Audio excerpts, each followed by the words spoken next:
Dear aspirant, welcome you all. स्वागत है आप सभी लोगों का। और आज के इस वीडियो में हम डिस्कस करने वाले हैं GSECL जेई एग्ज़ाम से रिलेटेड इंजीनियरिंग मैथमेटिक्स को। Gujarat state electricity corporation limited में जूनियर इंजीनियर की पोस्ट आई है। होप सो कि आप सभी जानते होंगे इसके बारे में। और अब इसका ऑनलाइन एप्लीकेशन भी स्टार्ट हो चुका है 25 से। तो आपने अप्लाई कर दिया होगा या फिर आप इन प्रोसेस हो गए, नहीं हैं तो कर लीजिए। आज हम डिस्कस करने वाले हैं कि यहाँ पे आपका जो सिलेबस है 60% वाला टेक्निकल, उसमें इंजीनियरिंग मैथमेटिक्स मेंशन किया गया है। और ये इंजीनियरिंग मैथमेटिक्स सारे ब्रांच के लिए कॉमन है। कॉमन का मतलब ये नहीं समझना है आपको कि पेपर एक ही होगा, पेपर अलग अलग होगा, बट वहाँ पे इंजीनियरिंग मैथमेटिक्स के क्वेश्चंस हर ब्रांच में रहेंगे। जितनी ब्रांच मैंने यहाँ पे मेंशन कर रखा है, तो इन सारे ब्रांच के लिए इंजीनियरिंग मैथमेटिक्स इम्पॉर्टेंट है। अब यहाँ पे हम क्या डिस्कस करने वाले हैं कि कितना वेटेज है इंजीनियरिंग मैथमेटिक्स का। अगर हम टेक्निकल की बात करें तो 60 क्वेश्चंस रहेंगे, तो उसमें से कितना इंजीनियरिंग मैथमेटिक्स रहेगा। टोटल 100 क्वेश्चंस रहेंगे, तो उसमें कितना इसका वेटेज हो जाएगा। मतलब इन शॉर्ट कितने क्वेश्चन पूछे जाते हैं, और उससे ज़्यादा इम्पोर्टेंट कि कहाँ से पूछे जाते हैं। इंजीनियरिंग मैथमेटिक्स तो इतनी बड़ी है, तो पूरी इंजीनियरिंग मैथमेटिक्स तो पढ़ने बैठेंगे नहीं। हमें शॉर्टलिस्ट करना है कि वो इंपॉर्टेंट टॉपिक जहाँ से क्वेश्चंस हर बार पूछे ही जाते हैं, उन्हीं टॉपिक्स को कर लेना है। और जब मैं पेपर एनालिसिस कर रहा था तो मैंने देखा कि कई सारे क्वेश्चंस ऐसे हैं जो रिपीट हुए हैं एज इट इज़। मतलब सेम टू सेम उन्होंने रिपीट कर दिया, बट थोड़ा सा वेरिएबल्स इधर उधर चेंज किए हैं। सारी चीज़ें वैसी ही हैं, रिपीट कर दिया है। तो बहुत इंपॉर्टेंट होता है स्मार्ट स्टडी के लिए कि आप ये सारी एनालिसिस करें और सबसे पहले उन टॉपिक्स को फोकस करें जहाँ से क्वेश्चन पूछा जाता है। तो आज वही सारा काम हम करने वाले हैं। काम स्टार्ट करने से पहले एक ऑब्जर्वेशन बड़ा इंटरेस्टिंग मैं आपके साथ शेयर करना चाहता हूँ। RTO एग्ज़ाम से मैंने अपनी जर्नी स्टार्ट किया था यूट्यूब का। RTO एग्ज़ाम का बहुत ज़्यादा क्रेज़ है गुजरात में। गुजरात में ही नहीं, मैं कहूँगा कि पूरे इंडिया में क्रेज़ है। अब रीज़न उसका बहुत ही सिंपल है, क्योंकि वहाँ पे मिलता है आप लोगों को प्रसाद। और आप भी कहते हो कि भगवान का प्रसाद है, तो हम भगवान से बड़े थोड़े नहीं, हम तो ग्रहण कर ही लेंगे। तो इसलिए मुझे लगता है कि RTO का ज़्यादा क्रेज़ है। बाकी RTO के बाद मैं अगर कहूँ तो इसके बाद भी GPSC में AE की पोस्ट आई थी, असिस्टेंट इंजीनियर, EE की पोस्ट आई थी, DE की पोस्ट आई थी। हालांकि ये सिविल और मैकेनिकल के लिए थी, बट मैंने देखा कि वहाँ पे आपका क्रेज इतना नहीं है जितना RTO में था। और यहाँ पे मैं देख रहा हूँ JEE में। अब पता नहीं AE में क्रेज आप लोगों का कम है। मुझे जो भी क्वेरीज मिलती हैं वो JEE से रिलेटेड मिलती हैं कि इसके लिए ये सब्जेक्ट कहाँ से पढ़ें, ये सब्जेक्ट आप कब पढ़ा रहे हो, ये पढ़ा दीजिए आप। मुझे जितना क्वेरीज रिसीव हो रही हैं आजकल, उनमें से मैक्सिमम क्वेरीज JEE से रिलेटेड रिसीव हो रहा है। मुझे नहीं पता कि आप लोग JEE में इतना ज़्यादा इंटरेस्टेड क्यों है। मुझे RTO जैसे कुछ इसमें नहीं पता है। खैर, ये मेरा ऑब्जर्वेशन था, तो मैं सोचा आपके साथ शेयर करता हूँ कि पता नहीं लोग AE छोड़ के JEE के पीछे क्यों पड़े हुए हैं। हाँ, ये रीज़न बिल्कुल हो सकता है कि यहाँ पे ब्रांचेज ज़्यादा हैं, तो हो सकता है कि दूसरे ब्रांच के बच्चे भी मुझे मैसेज करने लग रहे हों। तो ये पॉसिबिलिटी है, बट मे बी दूसरी कोई पॉसिबिलिटी होगी। आपको पता होगा तो कमेंट बॉक्स में लिखिएगा। अगर आप इस चैनल पे पहली बार आए हैं तो ये मेरा टेलीग्राम चैनल है, इसको ज्वाइन कर लीजिए। और यूट्यूब को तो भैया सब्सक्राइब कर ही लीजिए। बाकी ये टेलीग्राम ग्रुप है, इसको भी ज्वाइन कर लीजिए। यही आपको टेलीग्राम में सर्च करना होता है, जिस जैसे यहाँ पे वर्ड्स लिखे हुए हैं सर्च करिएगा, सबसे पहले वही चैनल और ग्रुप आएगा। इस ग्रुप में ज्वाइन करके आप अपने डाउट आपस में डिस्कस कर सकते हो। बाकी ये सारे प्लेटफॉर्म भी हैं जहां पे आप मुझसे जुड़ सकते हैं।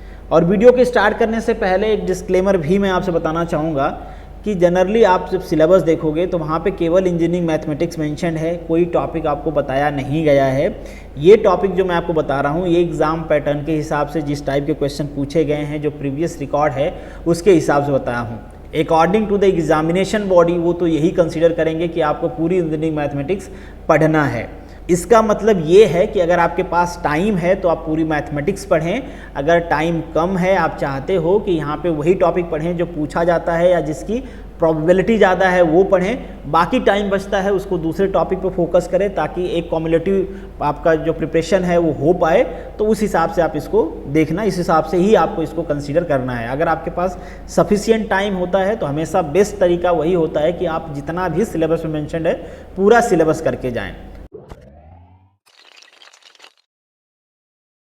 तो सबसे पहले बात करते हैं कि हमारे मैथमेटिक्स का वेटेज कितना है, मतलब कितने क्वेश्चंस पूछे जाते हैं। और यहाँ पे जो मैं आपको वेटेज बताऊंगा ये ऑन एन एवरेज होगा। एग्जैक्टली आपको यही लेके नहीं चलना है। कुछ मैंने 2 to 3 ईयर के जो पेपर्स हैं प्रीवियस ईयर के, वो एनालिसिस करके आप लोगों को बताया है। जो भी पेपर अवेलेबल हैं, ज़रूरी नहीं कि सारे ब्रांच के पेपर अवेलेबल ही थे। बेसिकली मेरे पास 3 ब्रांच के पेपर अवेलेबल थे। 3 ब्रांच की मटेरियल की अवेलेबिलिटी थी, एमई की मतलब मैकेनिकल की, सिविल की और इलेक्ट्रिकल की। बाकी यहाँ पे जो 2 ब्रांच दिख रही हैं आपको, इनका पेपर मुझे नहीं मिला, इसलिए इनकी एनालिसिस नहीं हो पाई है। बट मोस्ट प्रोबेबली चांसेज यही रहेगा कि इतने ही क्वेश्चन पूछे जाएंगे। अगर हम ऑन एन एवरेज क्वेश्चन की बात करें तो 9 to 11 क्वेश्चंस पूछे गए हैं। वैसे मैं एग्जैक्टली बात करूं तो 10 क्वेश्चंस अराउंड टू अराउंड पूछे गए हैं। आपके सारी ब्रांच में 10 क्वेश्चन पूछे गए। हालांकि इन्होंने कहीं पे मेंशन नहीं किया है कि 10 क्वेश्चन पूछा जाएगा। अब 100 टोटल क्वेश्चंस होते हैं, तो टोटल में बात करें तो इसका जो परसेंटेज हो गया वो 10% का हो गया। अगर केवल टेक्निकल में बात करें कि 60 में से जो 10 क्वेश्चन पूछा जा रहा है, तो ये कुछ 16-17% के आसपास हो गया। तो यहाँ पे 10 क्वेश्चन जनरली पूछे गए हैं, 9 to 10 क्वेश्चन तो पूछे गए हैं। इसलिए ऑन एन एवरेज अगर हम बात करें तो 9 to 11 क्वेश्चंस पूछे जाते हैं। अब 9 to 11 मैंने इसलिए लिखा है कि कुछ क्वेश्चंस ऐसे होते हैं जो आप ये कह सकते हो कि ये मैथ के भी हैं और आपके जो कोर स्ट्रीम है उससे भी बिलोंग करते हैं। मतलब वहाँ पे भी आपने पढ़ा है उनसे रिलेटेड चीज़ें, और आपने मैथमेटिक्स में भी पढ़ा है। तो अगर कोई उसको आपके कोर में रख देता है तो 1-2 क्वेश्चन घट जाएंगे। अगर कोई उसको मैथमेटिक्स में रखता है तो 1-2 क्वेश्चंस बढ़ जाएंगे। और इलेक्ट्रिकल की मैं बात करूं तो इलेक्ट्रिकल में थोड़ा सा मैंने कम रखा है, क्योंकि मैं पेपर एनालिसिस कर रहा था। तो एक पेपर में थोड़े कम क्वेश्चन पूछे गए थे। जनरली ये क्वेश्चंस 9 to 10 होते हैं, बट एक क्वेश्चन में 6 to 7 क्वेश्चंस पूछे गए थे। तो इसलिए मुझे लगता है कि इनका एवरेज थोड़ा कम रहता होगा। मे बी हो सकता है उस क्वेश्चन में, उस पेपर में थोड़ा सा एक्सेप्शनल हो गया हो। बट इन जनरल आप ये मान के चलो कि 9 to 10 क्वेश्चन तो आपके एग्जाम में पूछे जाने वाले हैं। मतलब आपके टेक्निकल का कुछ 16 से 70% मार्क्स यहाँ से पूछा जाएगा। तो बहुत ज़्यादा इंपॉर्टेंट हो जाता है कि आप मैथ पे फोकस करो। और ये ज़्यादा इंपॉर्टेंट तब हो जाता है जब ये देख के आपको पता चलेगा कि यार बहुत आसान क्वेश्चन पूछे जाते हैं और कुछ फिक्स टॉपिक्स हैं जहाँ से पूछे जाते हैं। पूरी मैथमेटिक्स पढ़ने की ज़रूरत ही नहीं है और इजीली आप जो मैथ के क्वेश्चन पूछे गए उनमें से 90% को सॉल्व कर दोगे। तो ये बात और अच्छी हो जाती है कि आपको प्रिपरेशन करना ही चाहिए मैथमेटिक्स का। तो पहला इंपॉर्टेंट टॉपिक है आपका लैप्लास। क्वेश्चन पूछा ही जाएगा, at least 2 question, maximum 3 questions. 2 question तो रहेगा ही लैप्लास का। तो लैप्लास आपको पढ़ लेना है। आसान सा टॉपिक है लैप्लास का। लैप्लास में भी मैं सब टॉपिक बता देता हूँ। 2 ही फंक्शन को एक कंसीडर करते हैं। एक तो होता है आपका ट्रिग्नोमेट्री के फंक्शन होते हैं, उनका लैप्लास पूछता है। और दूसरा कभी कभी मैंने देखा है कि जो कोऑर्डिनेट्स के वेरिएबल्स होते हैं उनको मिक्स करके और ट्रिग्नोमेट्री को मिक्स करके दोनों का लैप्लास आपसे पूछ लेता है। तो इन दोनों पे प्रैक्टिस कर लेना है आपको। आपके 100% क्वेश्चन सॉल्व हो जाएंगे। लैप्लास बहुत आसान है, कोई ऐसी टफ जॉब होती नहीं है। दूसरे अगर हम टॉपिक की बात करें तो है डिफरेंशियल इक्वेशन। वैसे तो डिफरेंशियल इक्वेशन आसान ही है, बट पार्शियल डिफरेंशिएशन का जैसे मैं नाम लेता हूं तो कुछ लोगों को थोड़ा सा ये होता है यार कि पार्शियल डिफरेंशिएशन में थोड़ा सा प्रॉब्लम होता है। अगर आपकी मैथ वीक नहीं है तो ऐसा नहीं है, डिफरेंशिएशन आप नहीं कर पाओगे। डिफरेंशिएशन में 2 टॉपिक इंपॉर्टेंट हैं। एक तो है आपका पार्शियल डिफरेंशिएशन, जहाँ से क्वेश्चन रहेगा ही रहेगा। जैसे लैप्लास से मैंने कहा रहा ही रहेगा, उसी तरीके से पार्शियल डिफरेंशिएशन से क्वेश्चन रहता ही रहता है आपके एग्जाम में। और दूसरा है सोल्यूशन ऑफ डिफरेंशियल इक्वेशन।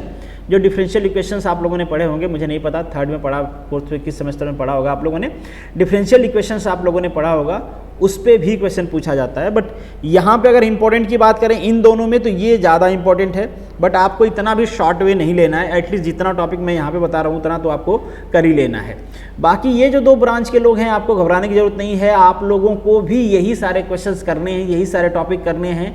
ये मैं इसलिए कह रहा हूँ क्योंकि जो पेपर बनाने वाली बॉडी है वो GSECL ही है। उनके पास जो एक्सपर्ट्स होंगे मैथ के, अब ऐसा नहीं है कि EEE का जब मैथ बनेगा या ME का मैथ बनेगा, मैकेनिकल का मैथ बनेगा तो किसी और एक्सपर्ट से बनवाएंगे और आपकी मैथ किसी और एक्सपर्ट से बनवाएंगे। जनरली उनके पास जो एक्सपर्ट्स होते हैं, अगर मैथ टॉपिक है तो टॉपिक वाइज जो भेजते हैं क्वेश्चन बनाने के लिए, तो वही एक्सपर्ट आपका भी क्वेश्चन बनाएगा, वही एक्सपर्ट इनका भी क्वेश्चन बनाएगा। तो सिमिलरिटी रहेगी क्वेश्चन में। आपको बहुत ज़्यादा परेशान होने की जरूरत नहीं है कि यार हमारा तो प्रीवियस डाटा अवेलेबल नहीं है तो हम क्या करें, हम क्या पूरा मैथ पढ़ लें। नहीं, आपको भी इन्हीं सारे टॉपिक्स पे फोकस करने हैं। नेक्स्ट टॉपिक की हम बात करें तो नेक्स्ट टॉपिक है आपका मैट्रिक्स। यहाँ से भी 2 से 3 क्वेश्चंस रहते हैं। जहाँ पे मैंने 2 से 3 क्वेश्चंस रखे हैं, ये टॉपिक बहुत ज़्यादा इंपॉर्टेंट है। सबसे पहले आपको इनको कवर करना है। अगर मैट्रिक्स में मैं सब टॉपिक की बात करूं भाई तो eigen values and eigen vector बहुत इंपॉर्टेंट है। 100% क्वेश्चन रहेगा आपके एग्जाम में, तो ये टॉपिक तो आप कर लेना। 100% रहेगा क्वेश्चन। मैट्रिक्स के एक टॉपिक से और वो क्वेश्चन पूछते हैं, वो है इन्वर्स करना और उसका स्क्वायर करना। किसी भी मैट्रिक्स का इन्वर्स और स्क्वायर बहुत आसान है, आप लोग एक बार कर लोगे तो आपको समझ में आ जाएगा। अब आगे बढ़ते हैं, नेक्स्ट जो हमारा टॉपिक है दैट इज कोऑर्डिनेट ज्योमेट्री। एक क्वेश्चन इस पे रहता है जनरली, और आपको कोई सर्कल दे देगा, उसका रेडियस पूछ देगा, कोई लाइन दे देगी, उसका स्लोप पूछ लेगा, इसी टाइप की चीज़ें जनरली पूछते हैं वो।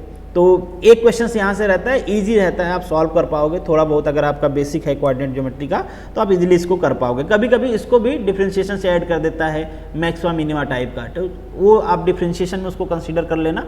बट यहाँ के लिए आपसे बस वही पूछता है, रेडियस पूछ लेगा, स्लोप, तो स्लोप को भी आप कहोगे कि डिफरेंशिएशन में डाल देते हैं। खैर, तो जनरली यही पूछता है आपसे, एक कर्व दे देगा, उसका रेडियस पूछ लेगा, कोई कोऑर्डिनेट पूछ लेगा, कुछ भी पूछता है इस टाइप की चीज़ें। नेक्स्ट है आपका डबल इंटीग्रेशन। यहाँ से भी एक क्वेश्चन रहता है, जनरली चांसेज होते हैं क्वेश्चन। अगर यहाँ पे जैसे मैट्रिक्स में मैंने 2 से 3 रखा है, मान लीजिए 2 आते हैं तो यहाँ पे इनकी बारी आएगी। मान लो मैट्रिक्स 3 क्वेश्चन आ गए, तो ये जो मैं 1-1 मेंशन कर रखा हूँ ना, यही कट होते हैं, यहीं के क्वेश्चन कट होते हैं, यहाँ के क्वेश्चन वहाँ पे शिफ्ट हो जाते हैं।